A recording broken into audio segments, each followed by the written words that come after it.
Yeah, I'm stoked to be up here. This is a different venue than I'm used to. Usually the crowd is filled with kids who are half in, half out of listening to what I'm saying. So I think I would feel a little more comfortable up here if while I'm up here teaching, you guys kind of were very loudly whispering to each other.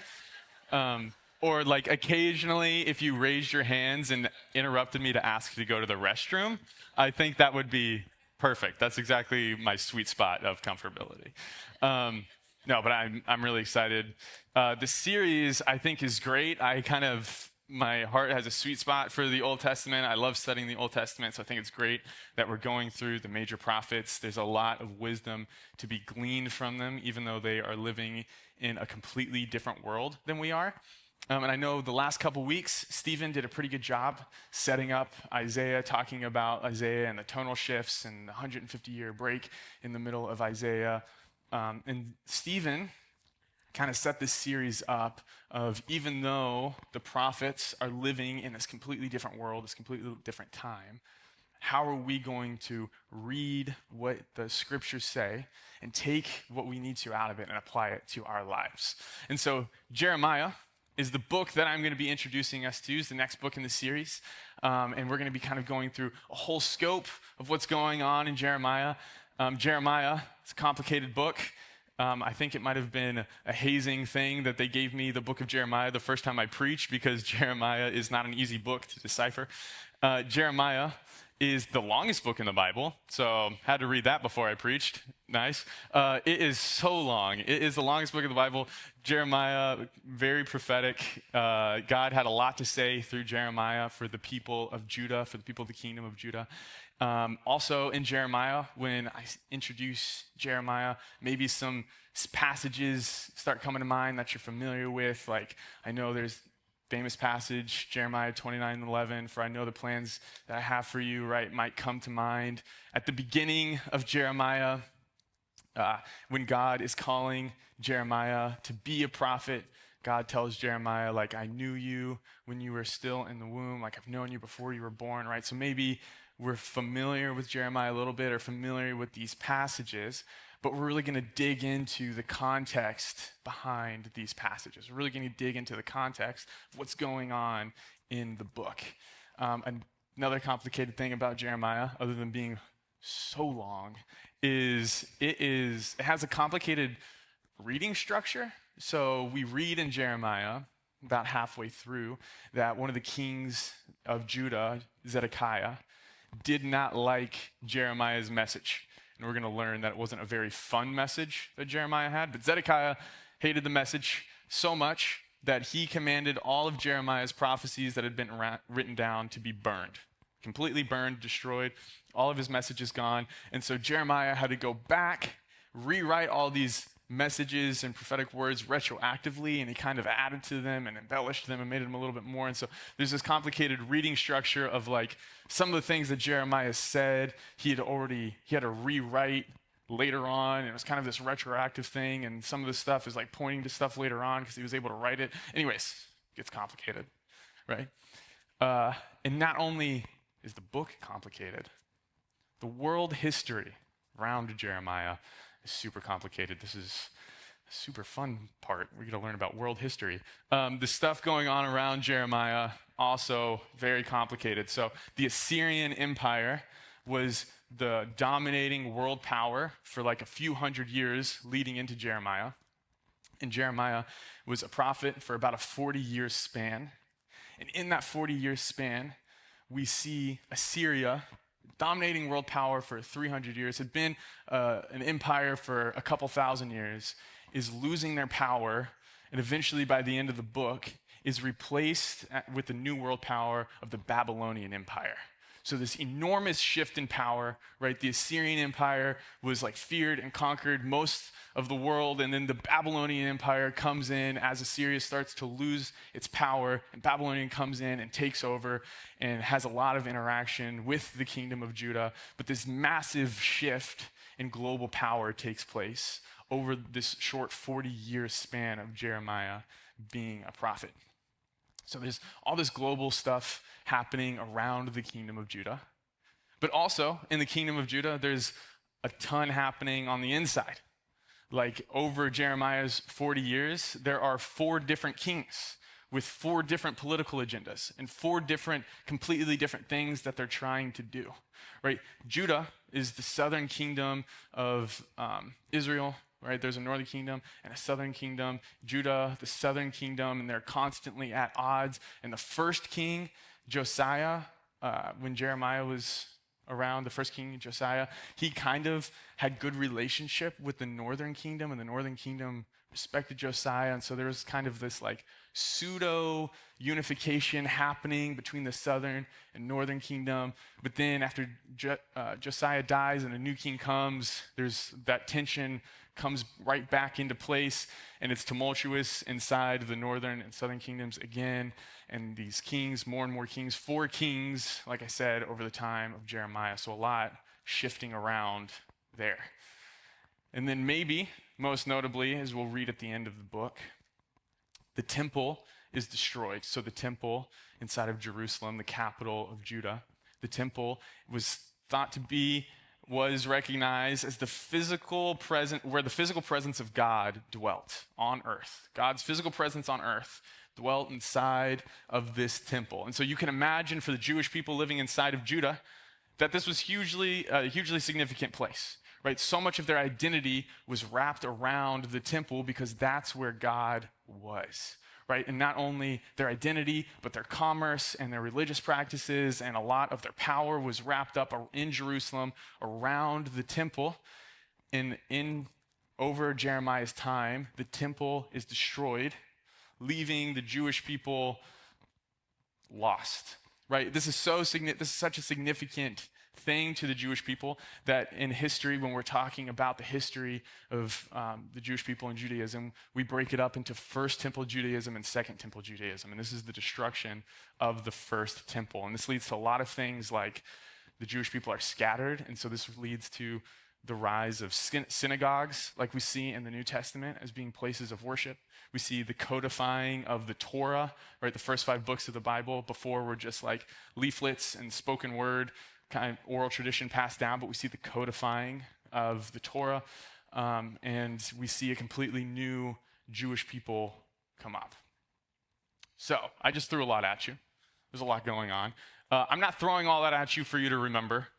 Don't worry. I'm throwing all that at you because Jeremiah has a very tricky task in front of him, right? Jeremiah has to go and speak on behalf of God to this group of people who are in the middle of global power shifts, kingdom power shifts, new identity change, right?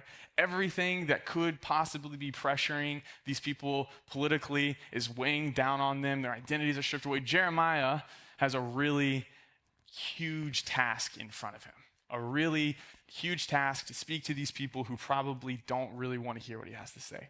And so all of these things happening, maybe you're already starting to imagine, what is God's message to his people? All this stuff going on. What's God's message to his people? Maybe God's message is Assyria is losing power. Babylon is on the rise, but it's not there yet. Maybe God's message is Judah. Now is a good time to make a power grab. The kingdom of Judah could be stronger.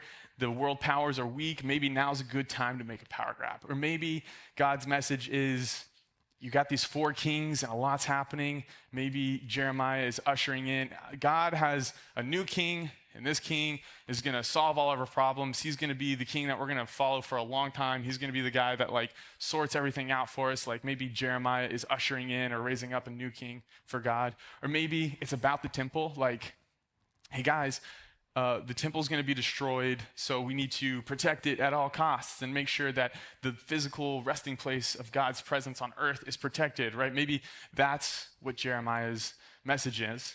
But when we look into the book of Jeremiah, Jeremiah has a consistent message through the whole book, all of it. But it's not about anything happening politically or in the world or with the kings or even with the temple. God doesn't care about what's going on with all that stuff. When we read what is Jeremiah's message, God cares about his people's hearts and where their hearts are at. So in Jeremiah, I think the kind of best verse we can go to that's kind of a thesis for what Jeremiah has to share is in Jeremiah chapter 7, verses 3 to 8. It says this: "This is what the Lord Almighty, the God of Israel says. Reform your ways and your actions, and I will let you live in this place. Do not trust in deceptive words and say, 'This is the temple of the Lord, the temple of the Lord, the temple of the Lord.' If you really change your ways and your actions and deal with each other justly, if you do not oppress the foreigner, the fatherless, or the widow, and do not shed innocent blood in this place, and if you do not follow other gods to your own harm, then I will let you live in this place in the land I gave your ancestors forever and ever. But look, you are trusting in deceptive words that are worthless." All right, so this is the main charge that God is bringing against his people. And even though Jeremiah's message is consistent through the whole book, it's kind of split into two parts. It's kind of split into, here it says, you guys need to do better, but it's not too late. Like, you can still change your ways. But spoiler alerts, Kingdom of Judah does not change their ways. So the second part of Jeremiah's book is, it's too late. You guys, it's time for punishment. But this initial, what God is bringing against Judah, you are not taking care of the fatherless and the widows and the foreigners, and you are putting other gods before me. Right? These are the two main charges that God is bringing against Judah. He doesn't care about all of the political stuff for Assyria or Babylon or the kings or anything. He cares about the hearts of his people. And the hearts of his people are not taking care of the people who can't take care of themselves. And they are not loving God well. And Jeremiah goes on to talk about Baal a lot. Baal is the god of agriculture. So agriculture at the time is very closely related to wealth and power, because in ancient empires, if you had a lot of food, then you had a lot of money and power, right? And so there's this consistent worship of Baal from the people of Judah to kind of ask Baal for provision instead of God for provision.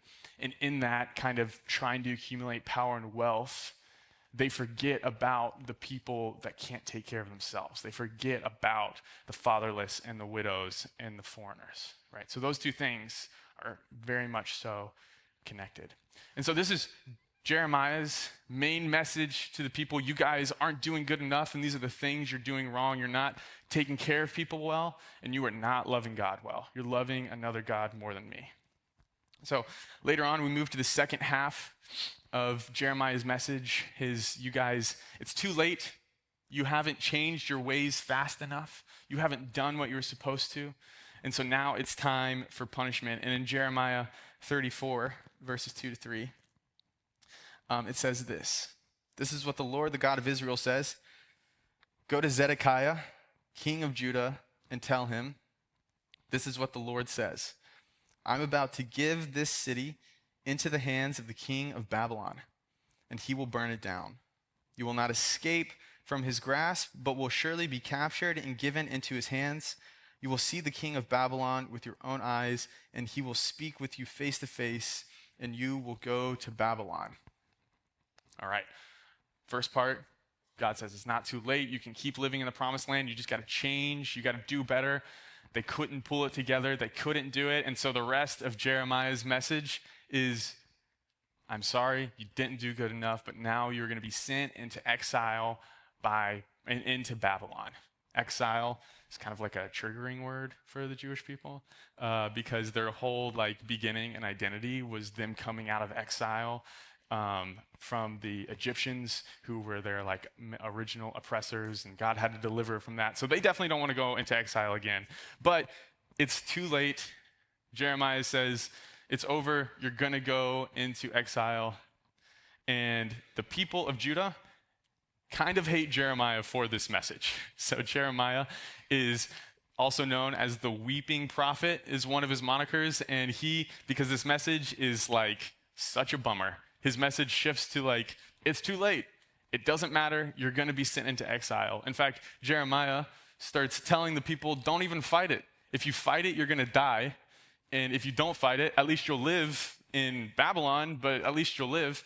And Jeremiah is so good at speaking this message that actually, as Babylon starts to come into the kingdom of Judah, and is like taking people in waves and like slowly bringing them into slavery and exile and all that. They keep going and seeing Jeremiah be like, stop fighting the Babylons. And the Babylons are like, is this guy on our side?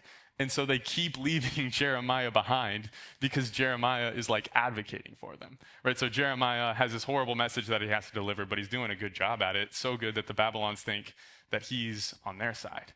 And so this message of you're not doing good enough, and because of that, you're going to be sent into exile.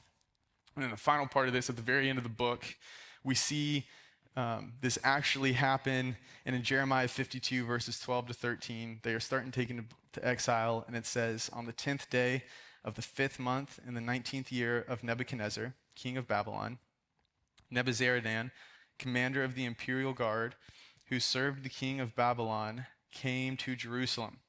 He set fire to the temple of the Lord, the royal palace, and all the houses of Jerusalem. Every important building he burned down. All right. So there's the arc of Jeremiah. You're not doing good enough. You need to change. And when they don't change, all right, God's going to send you into exile. And then at the end of the book, they're sent into exile. The temple is burned. The Jewish people's identity is eradicated, and they are brought into Babylon. Bummer of a book. I mean, 50-ish chapters, absolutely a bummer all the way through. And it even leads into Lamentations, also a bummer of a book. Okay, like it's the worst. This, Jeremiah, the prophets usually have this thing where there's like a message and a little bit of hope, or like a lot of bit of hope in some of the prophets. Jeremiah, a little bit. At one point, he's like, you're going to go to exile, but you won't be there forever. And that's like his hope, okay? Which it's like, that's the worst, okay? And so Jeremiah, not really a book full of a lot of hope, but there are still things that we can pull out of Jeremiah to apply to our lives. Our lives are so different than these people's. Like they're, this massive shift in power from Assyria to Babylon, and the kings and the kingdoms, and like a temple that like physically has God inside of it. This is like so outside of what is happening in our worlds right now. Like this is like, how do we even begin to relate to these people? Like this is insane how different they are from us, right? They're a part of this kingdom, the kingdom of Judah, that is in such a specific time in history, and we aren't a part of a kingdom in that way, and we just can't, it's like impossible to relate to this. But Stephen kind of set the series up, like I said, with the task of trying to draw wisdom out to apply to our lives. So there's some tools that we can use to try and figure that out. All right, so one of the things that we have the benefit of is we live in a time after Christ. Right, so we get to live in a time period where we already know about Christ. We get to read about his life. We already have our lives changed because of him, right? So as Christ being the best and perfect representation of who God is, we get to look back at the scriptures through the lens of Christ. And Tim Keller, this isn't his idea, but Tim Keller says it like this: teaching Christ from every passage. I really like that. Teaching, it's short and simple. Teaching Christ from every passage. We get to teach Christ from every passage. And when I'm with the junior hires and the high schoolers, something I like to talk to them about is when we are reading the Bible and it feels like so different from who we are or what the world we live in is like, and everything feels like it's changed, there's a couple questions that we can ask ourselves. I'm like tempted to ask these junior high girls right here if they know these questions, but I'm too afraid that they're not going to know, so I'm just going to say them. Okay, the questions that we get to ask, do you think you know it, Layla? No, okay. Yeah, the questions. Okay, go.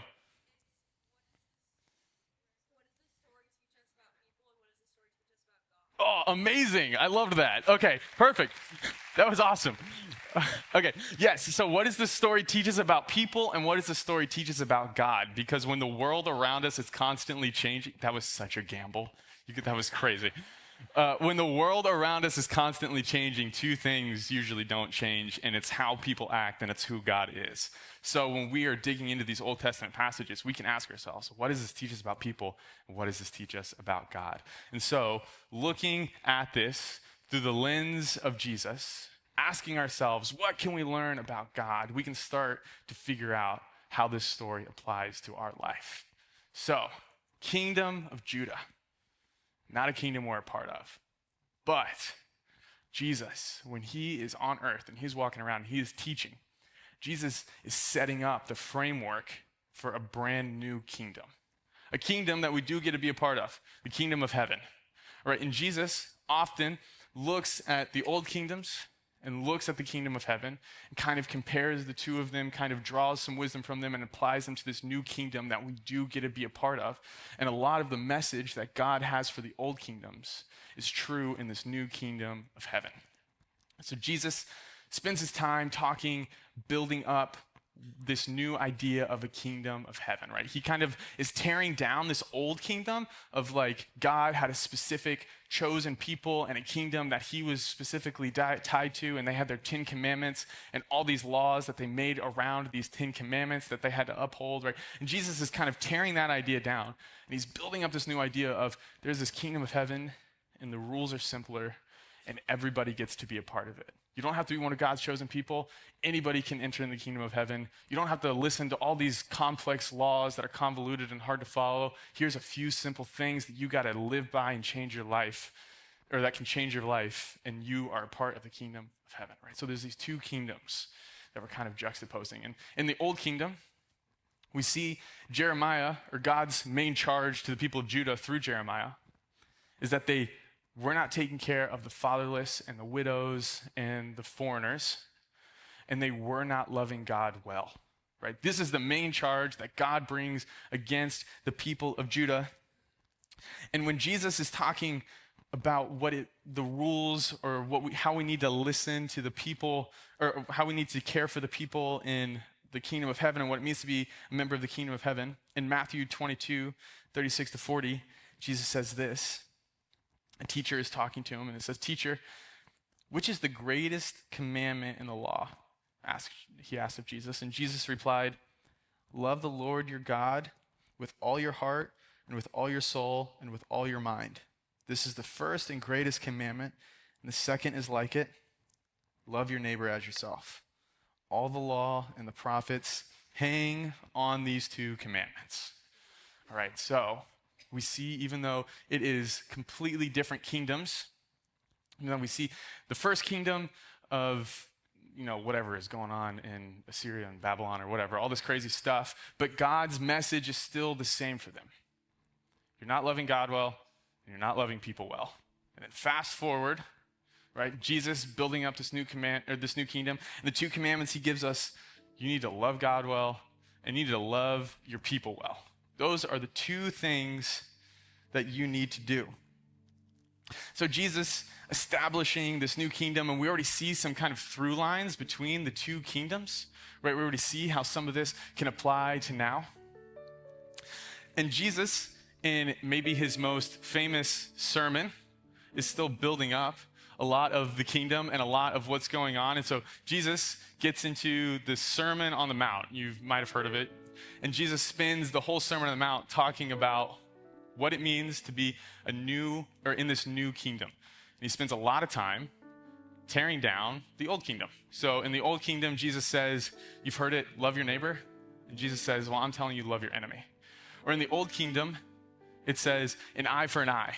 But in the new kingdom, Jesus says, if you get hit on the face, turn the other cheek. So Jesus tearing down this old idea of kingdom, building this new kingdom that we get to be a part of. And he kind of is giving this whole message of what it means to be in the kingdom, how to be in the kingdom, who's a part of the kingdom in the Beatitudes. But at the very end of his message, Jesus says, you don't have to listen to anything I'm saying. Jesus is like, I've been talking to you all about how to live life. You don't have to listen to anything I'm saying at all. But if you don't, he goes into this parable, the parable of the builders. He says, if you don't listen to me, it's like you are building a house, but your foundation is sand, right? If you try to build your house on, like, if you try to build your life on your abilities and what you can provide for yourself and who you are, it's like you're building your house on sand. And when the storms come and the waters rise and the wind blows, your house is going to fall apart. And then Jesus says, but if you do listen to what I have to say, if you love God and you love people and you are bought into this new kingdom, it's like you're building your life on rock. It's like you're building your house on rock. And when the storms come and the winds blow and the waters rise, your house is still going to be there because it's built on a solid foundation. So Jesus is telling us, he's giving us the option. We don't have to do anything.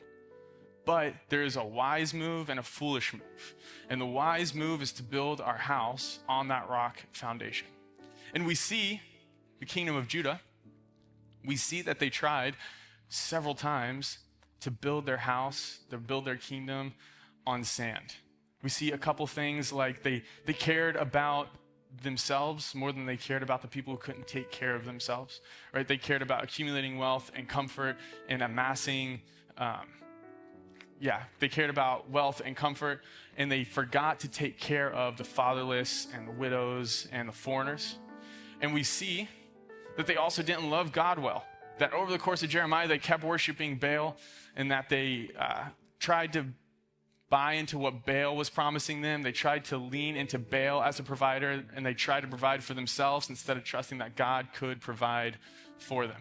So we see them building their kingdom on sand over and over. And maybe most ironically, at one point, Babylon is knocking at their door, and they try to align themselves with Egypt. We read in Jeremiah that Babylon is coming, and they get scared, so they try to call into Egypt to help protect them, which is riddled with irony because Egypt was like the face of oppression, their original oppressors, the first people who had them in slavery, the first people who beat them and brought them down, and they are now, instead of trying to trust in God, trusting in this face of oppression. So much irony riddled in that. And we see what happens to Judah. They tried to build on sand, and the temple is destroyed, and they are taken into exile. And I don't know about you guys, when I read the parable of the builders, I cannot help but think of all the times in my life, all the different ways I've tried to build my life on sand, where I've tried to trust myself, trust something else, and I've tried to build myself up, and only to have it fall. I've tried to build my life on a nest egg of finances, only to be met with unexpected costs and expenses and have to ask for advances and paychecks. I have tried to build my life on the stability of family, only to be called to work across the country in a state that despite having lived in tons of states, a state I had never actually lived in. I have tried to build my life on my own ability in school and in work, only to fail classes and struggle with careers, right? I've tried to build my life on sand, and I'm sure you have too. And it takes every day an active decision to wake up and decide that that day you are going to put your trust in God, that you are going to build your life on a rock foundation. And we see with the kingdom of Judah that this isn't just like an empty warning from Jesus, it's a promise, right? We see Judah, the kingdom of Judah, tried to build on sand only to be swept away, right? It's not an empty threat. It is a promise that we need to build our life on rock. And so even though the kingdom of Judah is so different than where we are, we get to be a part of the kingdom of heaven. And this message of love God and love people is consistent in both of them, and it is our job to build our lives on rock foundations and try to heed the warning of the kingdom of Judah and not build it on sand. God works within our contexts. He used Babylon to send them into exile. God can work inside of our context and use whatever God needs for our lives, but it's still our choice. Jesus left that choice up to us on how we're going to build our lives. So that is the main theme, or that is the main message of Jeremiah. That is what Jeremiah has to say, and that's I think a good way that we can take the words of Jeremiah out of their time and apply them to our lives. So I'm going to go ahead and pray for us. God, thank you for this day, Lord. Thank you for the many blessings in our life. Thank you for the opportunity to come up here and talk about what it means to build a life around you. I pray that everyone in this room, including myself, wakes up every day and actively makes the decision to forget about themselves and build their life on you, to stop thinking about how they can provide and how you can provide for them, to stop thinking about their own ability and instead thinking about how their life can be changed because of who you are. I pray that we move forward into the day and we have a good day of rest, thankfulness, and I pray this in your holy and precious name. Amen.